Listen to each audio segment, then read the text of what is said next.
Om Swastiastu. Perkenalkan, nama saya Kedek Ayu Mahayani dengan NIM 2417051135 kelas G semester 2 program studi S1 akuntansi akan mempresentasikan LKM 5 Agama Hindu dengan topik strategi membangun toleransi karena perayaan Nyepi yang bertepatan dengan Lebaran bagi umat Muslim. Nah, Indonesia adalah negara dengan keberagaman budaya, agama, dan tradisi yang luar biasa. Nah, keberagaman ini menciptakan sebuah mosaik sosial yang kaya, tetapi juga seringkali menjadi tantangan bagi masyarakat dalam membangun hubungan yang harmonis. Nah, salah satu momen unik yang dapat menggambarkan dinamika ini adalah ketika Hari Raya Nyepi umat Hindu bertepatan dengan Lebaran umat Muslim pada tahun 2025 ini.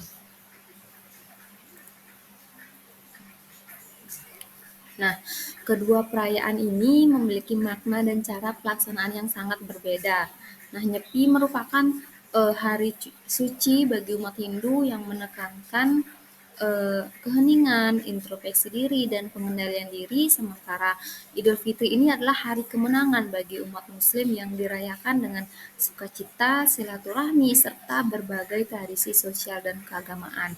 Nah, untuk lebih jelasnya akan saya jelaskan sebagai berikut.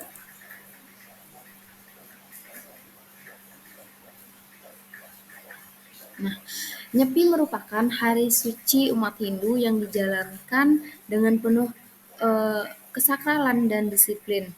Hal ini menjadi bagian dari rangkaian perayaan Tahun Baru Saka yang dimulai dengan berbagai upacara keagamaan seperti melasti yang bertujuan untuk penyucian diri dan alam semesta, serta Taur Kesange, sebuah ritual yang bertujuan untuk menyeimbangkan kembali energi alam.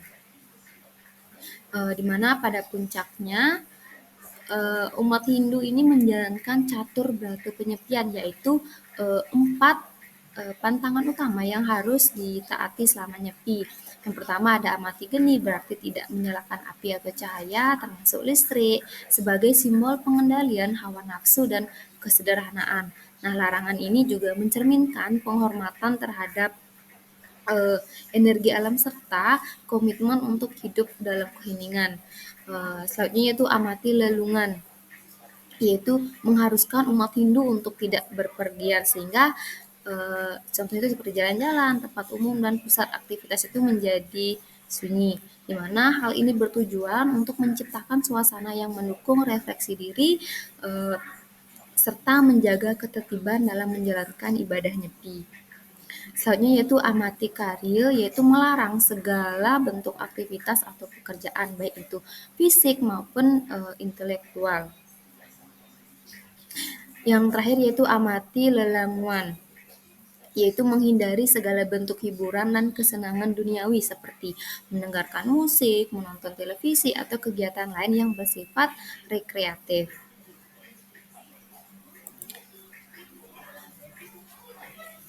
Nah, sebaliknya Idul Fitri ini adalah perayaan kemenangan bagi umat Islam setelah menjalani ibadah puasa Ramadan selama 1 bulan penuh. Hari ini merupakan simbol kembali ke fitrah, yaitu kesucian jiwa setelah melalui bulan penuh pengendalian diri. Nah, Idul Fitri ini tidak hanya memiliki dimensi spiritual, tetapi juga dimensi sosial yang sangat kuat karena menjadi momen bagi umat Muslim untuk mempererat tali silaturahmi dan memperbaiki hubungan dengan sesama.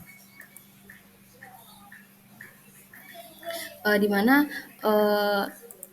tradisi Idul Fitri ini dimulai dengan takbiran, ya, yaitu mengumandangkan takbir sebagai bentuk rasa syukur atas datangnya hari kemenangan, di mana pada pagi harinya juga umat Muslim itu biasanya melaksanakan sholat Id di masjid atau lapangan yang menjadi simbol kebersamaan dan persaudaraan.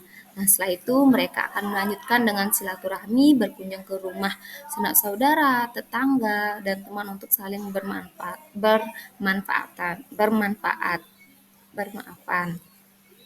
Tidak jarang juga perayaan ini juga disertai dengan kegiatan berbagi seperti memberikan zakat, fitrah, dan sedekah kepada mereka yang membutuhkan.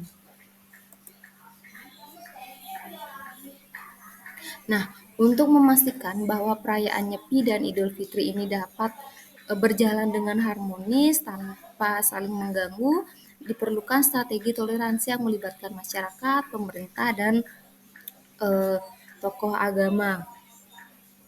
Di mana langkah pertama yang perlu diambil adalah melakukan komunikasi dan sosialisasi sejak dini. Di mana seperti pemerintah, pemuka agama, dan tokoh masyarakat itu harus menginformasikan kebutuhan serta tata cara perayaan masing-masing agama melalui media, pertemuan warga, dan forum diskusi lintas agama. Yang kedua yaitu pengaturan kegiatan keagamaan, yaitu mengingat Nyepi menuntut keheningan total. Nah, umat muslim itu dapat menyesuaikan kegiatan seperti mengurangi volume takbiran atau melakukannya di dalam masjid. Sementara itu, sholat eh, Idul Fitri itu dapat dilakukan di lokasi yang sudah disepakati tanpa mengganggu suasana Nyepi. Yang ketiga yaitu kesadaran kolektif masyarakat.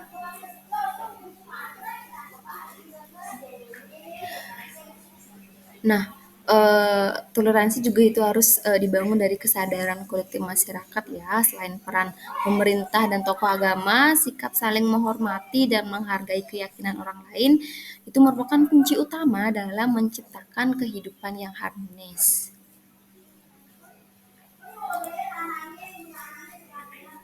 Nah, setiap individu itu harus secara aktif berusaha untuk menghormati perbedaan yang ada, baik dalam interaksi sosial, kegiatan keagamaan, maupun dalam berbagai aspek kehidupan.